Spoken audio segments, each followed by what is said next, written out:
Great. Hi, Gail Fugit, President and CEO of the Advertising Research Foundation. I'm here with Jon Iwata, who is the Senior Vice President of Marketing and Communications at IBM, I think kind of better known as the CMO. And I have to put my glasses on here because, like, my first question to you is, you are a co-inventor of a U.S. patent for advanced semiconductor lithography technology, but you majored in journalism. Right. So I'm kind of like, want to hear a little bit about how do you find yourself here at CES in 2016 with that background? It's a long story. Let me just make it short. We have time. Okay. Well, I did study journalism formally, but then I decided to embark on a career in corporate communications, corporate side. Right.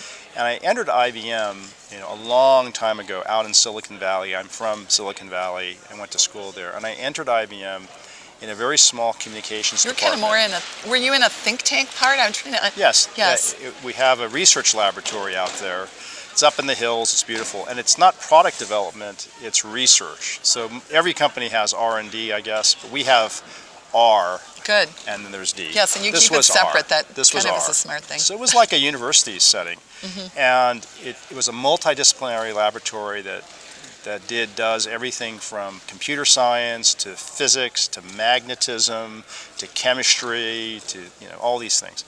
And so my job was, I was kind of like a science writer, and I ran around the laboratory getting to know the scientists and helping them communicate through every medium available to us, the science, the exploration, their projects.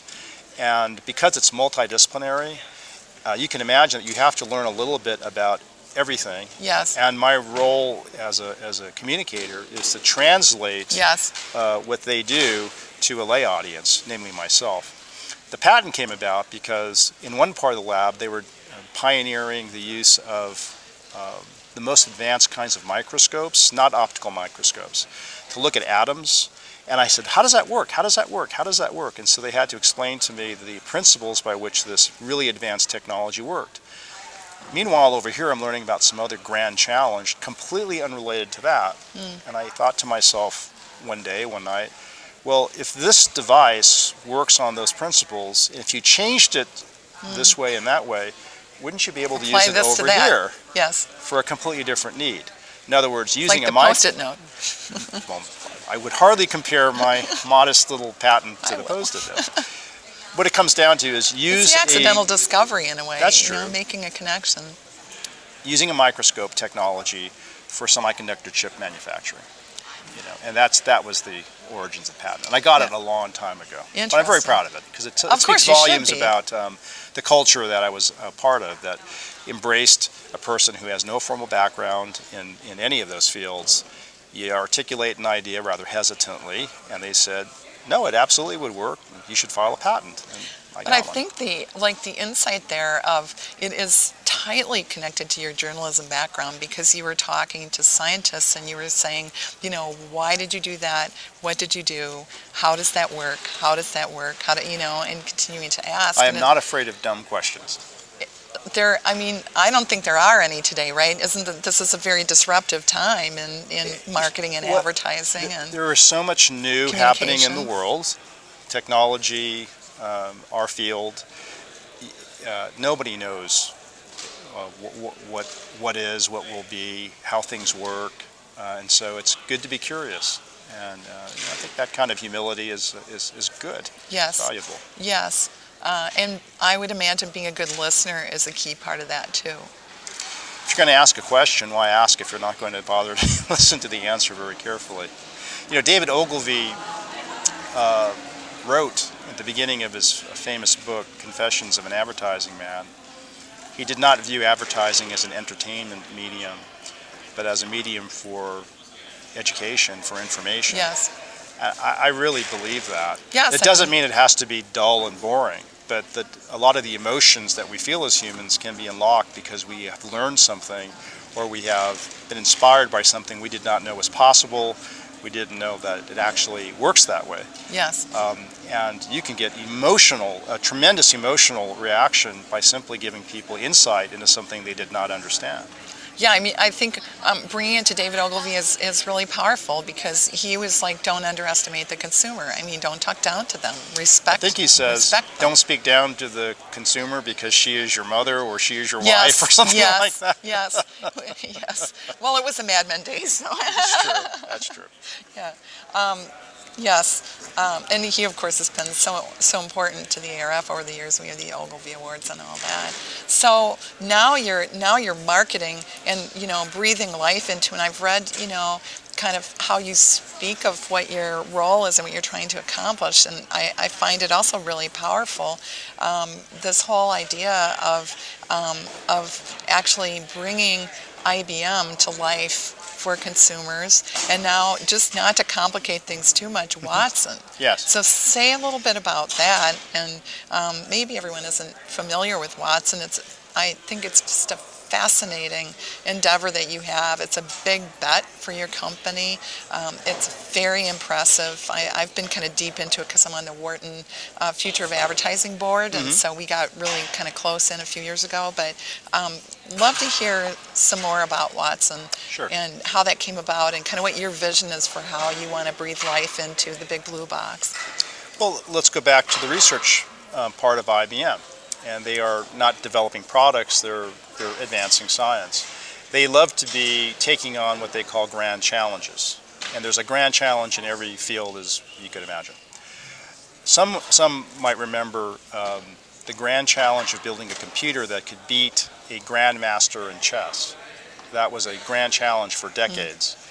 And it was successfully met in the 1990s, maybe 1997, when IBM researchers built a computer system called Deep Blue, and it beat Garry Kasparov, who was a reigning grandmaster in chess.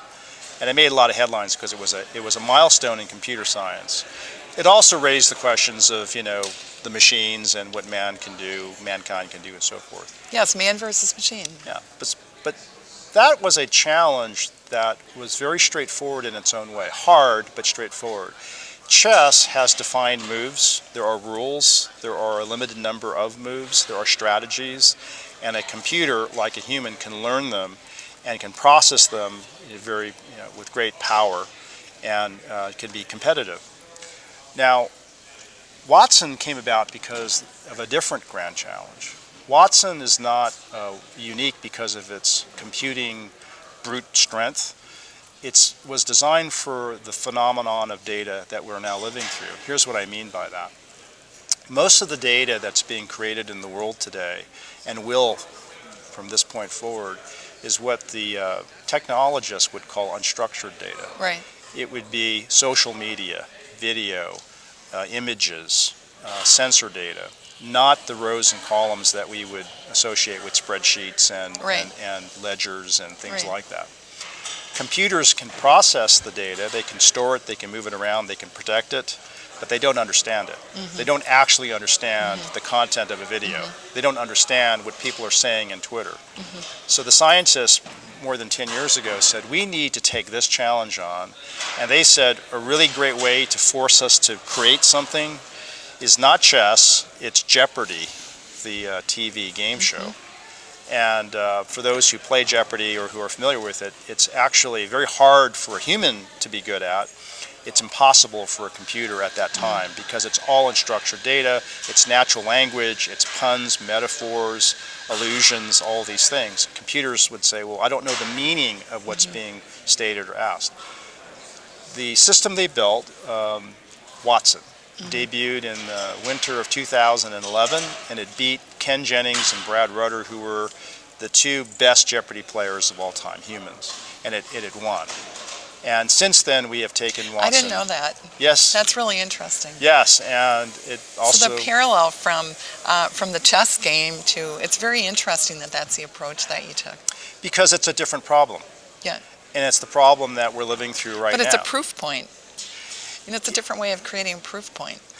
It certainly did capture the imagination of millions and millions of people, including those who have never heard of Jeopardy. Absolutely, because people can relate to it. There's some human interest and connectivity.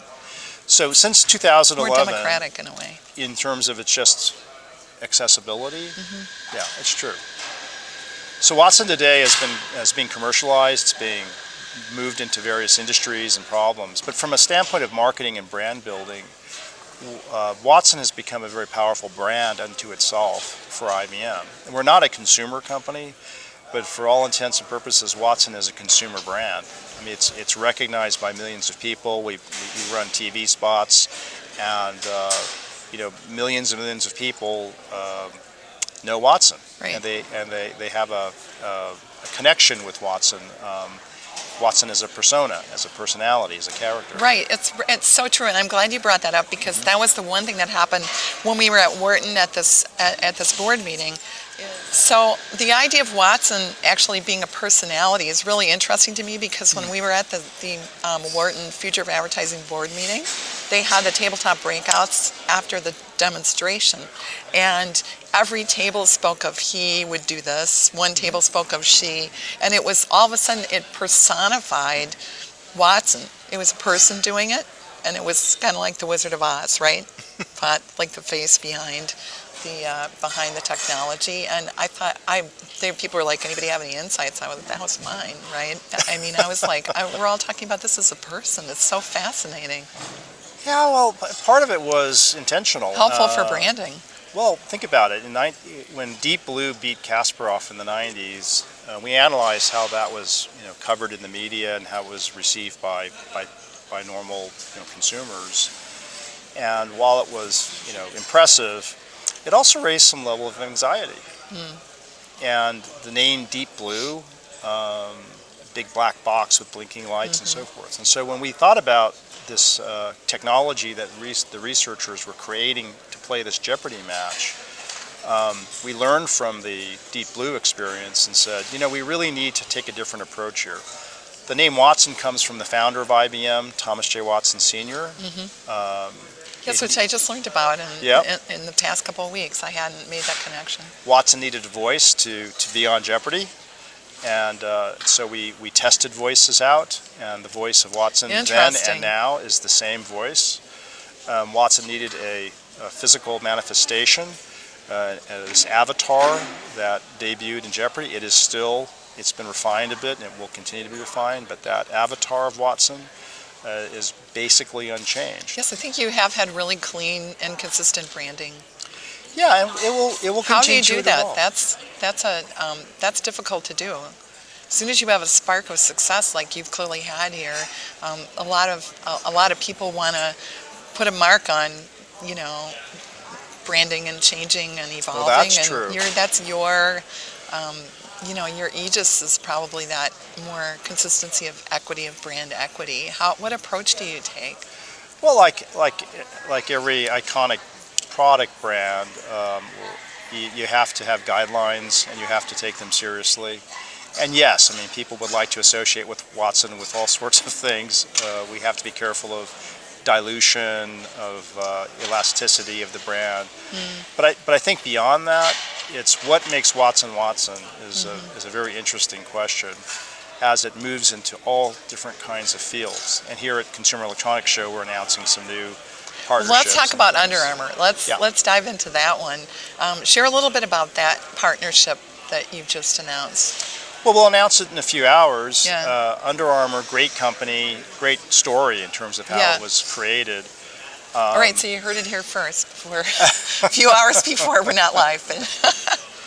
No, we're very excited about the partnership. And Under Armour clearly believes in the role of fitness in people's lives, as I understand it. Yes. And they absolutely do. I interviewed Warren K yesterday. They absolutely do. Do they? And it's a very values-based organization. They talked about, he spoke specifically, I haven't heard a lot of people speak about partnership this way, and he said, first we check and see if we have consistent values. Excellent. And I think we definitely do. The fact that they talk about what they want to do for their customers in terms of their lives and enhancing their lives really warms the heart of IBMers. I mean, we really do think about the purpose of the IBM company. In the case of Under Armour, they are adding technology to their products, shoes and apparel and so forth. But they articulate very clearly that the data that's being created from their products and other products that are instrumented now, they all provide facets of a picture of us as people, our health, our fitness, yes, and how we can achieve the goals that we set. And they're trying to enable that connectivity. The question is, what do you do with the data? The data is just being produced in tremendous volume, as we've discussed, and most of it is unstructured. And it's unstructured, right? So, collecting the data through sensors is commoditizing rapidly. What do you do with the data? You could present it to us with dashboards and through all sorts of devices to tell us, how far we walked or how much our activity has been and what's our heart rate. But how does that help us? What can we do with the data to help us achieve our goals, whatever they may be? And this is the role of Watson. So our partnership is to build together a cognitive coach. Watson is the world's... It's going to be huge. I mean, everybody needs a coach. Wouldn't we like to have a personal coach who not only knew fitness, but really knew us? In fact, knew us not only from observing us and interviewing us or talking to us, but knew us in terms of our actual performance, our actual goals, and was able, therefore, to prescribe to us regimens and so forth. And that's the goal here, is to work together, Under Armour and IBM, with Watson, with their products, with their technology. They have HealthBox, they have their wonderful apps now powered by Watson, and that's what we're announcing today. Very exciting. It's fascinating. And I mean, the idea of they've moved from, exercise and food, right, eating, now to sleep. And I like the example of well, you didn't sleep very well last night, so don't go to the gym this morning, right? That was one of my favorites for the coach, but I don't know if that's ever going to happen to me. But anyway, I think it's just the idea of having a coach is I think it's really compelling because, it could be very isolating to equip consumers with all this technology to individually try to figure out how to navigate. So I really do think that you're providing an important service.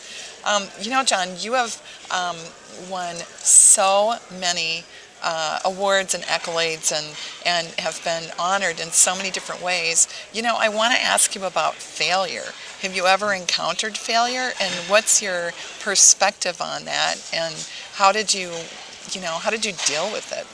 Yeah. Well, first of all, any accolade or honor that I've received is a reflection of the team at IBM and our partners. I mean, that's not just humility, that's fact.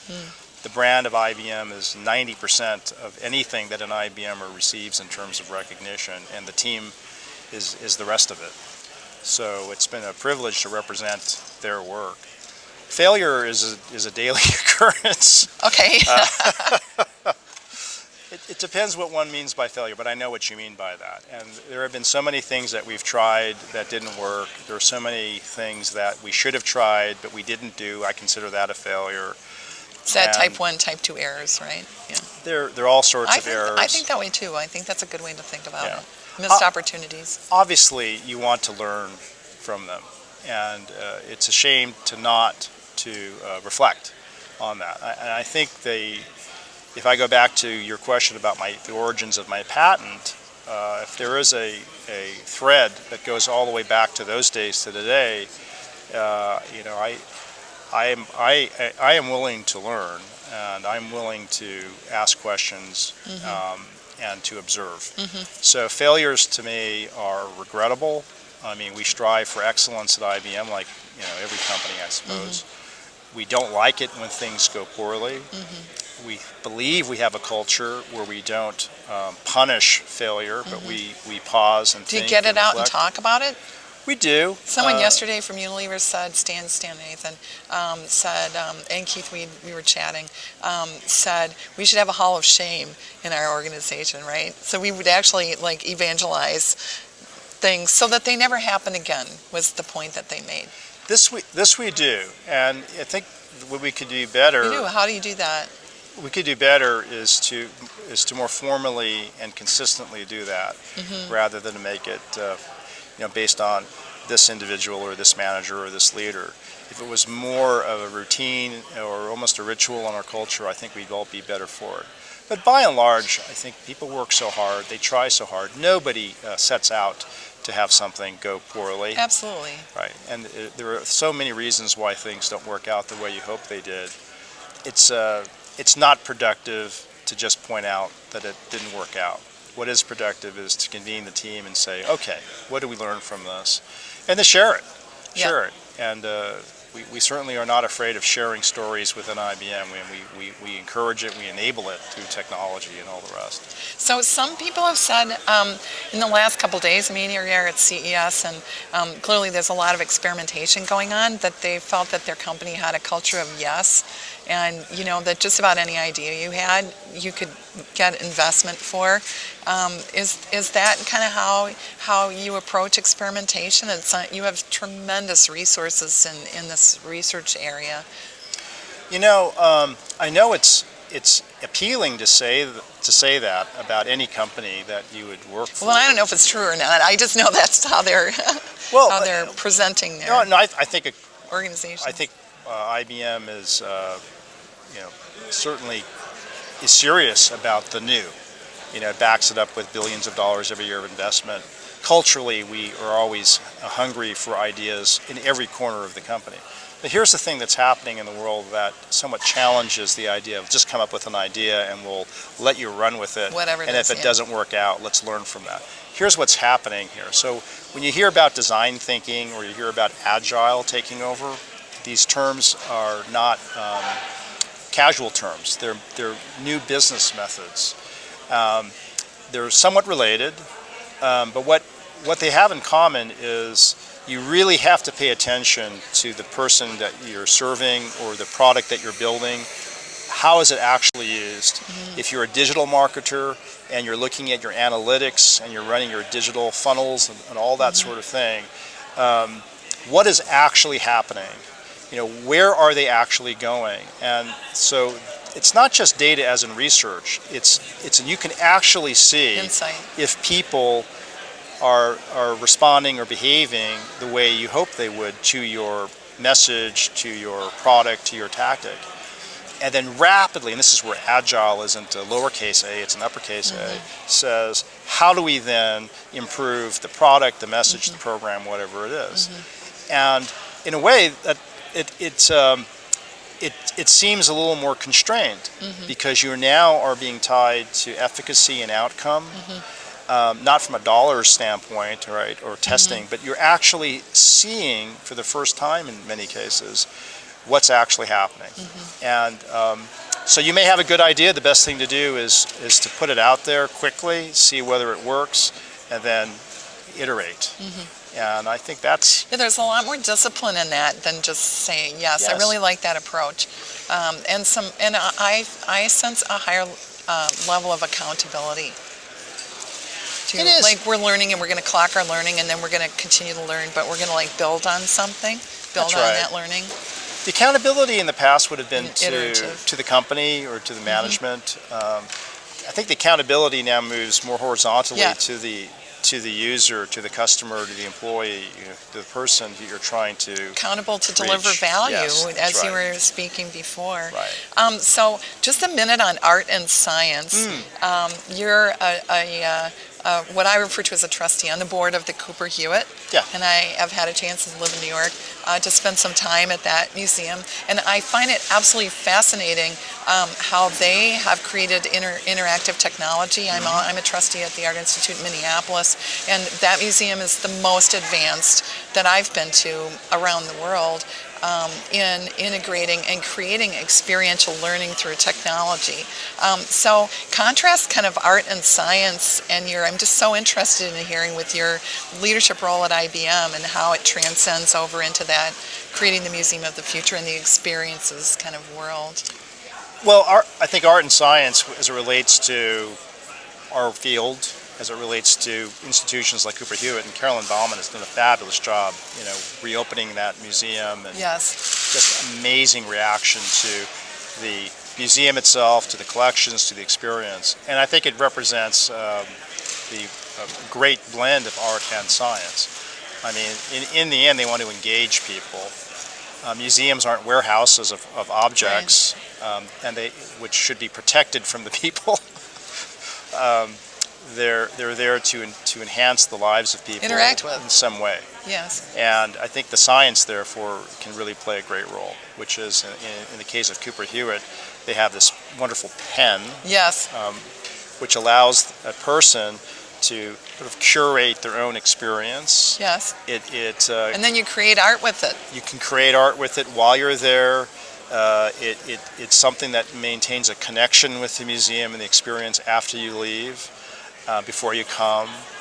Yeah. And that's science, that's technology, that's digital, but it's a good example of how it enhances the experience rather than detracts from it, or it's too cold, or it's somehow forced upon. Yeah, it makes it more approachable. I think that's a really good. Yeah, that's a really good point. Yeah, I think Watson. Coming back to Watson as a brand, there's a direct parallel to Watson. People think of Watson as a very. Our research shows as a appealing character, and we didn't set out like to a coach. Watson. It's like we were talking about the role for Under Armour. So that's the art. Right, that's the art. Interesting. Why do people respond to Watson in a very, for the most part, very positively? That's the art, and we have to bring both together. Well, my perspective is, having been in consumer packaged goods for over 30 years, is it's brilliant branding to name it that really powerful, iconic, historic name, but but instantly it's a person. Like instantly it's someone that you can relate to and that you might consider going to for help, as contrasted to the techno answer thing, right? Which is tempting to describe what it does in the brand as contrasted to this man versus machine that has been with us for a very long time. I mean, the humans. Yeah. We don't think of that. We don't think of it that way. We think of man and machine. We think of not AI as an artificial intelligence, but augmented intelligence. Interesting. And you will never see Watson presented as this magnificent technology that doesn't need us, because that's not how it works. Watson isn't programmed. Watson is trained. It's trained by No, it gets people. smarter. It's iterative. It gets smarter. It does. It builds on what you were saying. It learns through humans. It learns through interaction. Yeah. And it's there to be helpful to us, whether us as a physician, or a marketer, or a consumer who's trying to get fit.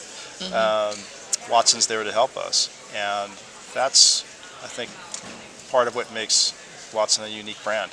So, two more quick questions, and because we're running out of time, this has been super interesting. One is your biggest success of 2015, and then the second is a prediction for 2016. Okay. Last year, we look a little context on the success of 2015, or at least one of them. IBM uses periodically what we call a branded point of view to simultaneously articulate what we think is the future of technology and its impact on business and society. And it also provides a coherence to a company that does a lot of different things. A branded point of view has to actually be a point of view. It can't be a tagline or a message. And we only do these about once every 10 or 15 years. In the 1990s, when the internet burst on the scene, our point of view was that it would be used for serious business transactions. We branded that e-business. In 2008, we had another branded point of view launched, Smarter Planet. And Smarter Planet described the advent of the instrumentation of all things and the data phenomenon and all the rest. And it did a lot of work for the brand and for people, I think. Last year, we articulated our next one, and that came out in the fall of 2015. Won't surprise you, cognitive business, with Watson very prominent in that. And what is cognitive banking? What is a cognitive automobile? What is a cognitive shoe? What is a cognitive supply chain? What is cognitive marketing? What is that? It means it is the confluence of digital, business with the advent of digital intelligence, what some people might call AI. And we launched that last year, and it took a lot of work. One manifestation was advertising, Right. but the real work was in developing a point of view grounded in what's actually happening and getting that ready, and we put that out there last year. So I'm very proud of the work that many members of my team and our partners did. For 2016, your question was what? A prediction. A prediction for 2016. Yeah. More the same. One person said, my prediction is no prediction, right? We've had a variety of different responses. Boy, that's a hard. It's awfully no. Personal, the future. IBM. I think this is 2017 at CES. What do you think? 2016 prediction. IBM is going to turn 105. Okay. In 2016. We're turning 80. So okay, well we got a few youngsters. years on you. IBM will turn 105 in 2016. The company started off making coffee grinders, clocks, and scales, and it's so interesting. It's kind of almost like Back to the Future, right? And it's reinvented itself many times through all of those years, from vacuum tube machines to mainframes, electric typewriters, personal computers, ThinkPad, and now Watson and cloud and so forth. We're going through another one of our great transformations right now. Yeah. And I think that in 2016, this is the year that the new IBM for our time becomes very clear to people. And we certainly are going to do our best to make that happen this year. Great. Well, Jon Iwata, it's been so great to spend time with you. So you heard it here first, an hour and maybe it's 25 minutes before the big announcement about the partnership between IBM and Under Armour. But what really strikes me about this conversation is your, first of all, your dedication to IBM. They're so lucky to have you. Thank you. And then your dedication to your team and the honor with which you accept all these well-deserved accolades. Thank you. The patent is yours. But the leadership that you're demonstrating in the industry and being able to bring things to life, people are really struggling right now with translating business into solutions and making things more approachable. And it really feels like you're doing that, and you're embracing Watson with a real compassion and empathy for the consumer as you form your partnerships going forward. So it's just been such a delight to spend time with you, and good luck to you in your 105th year. Thanks very much, Kel.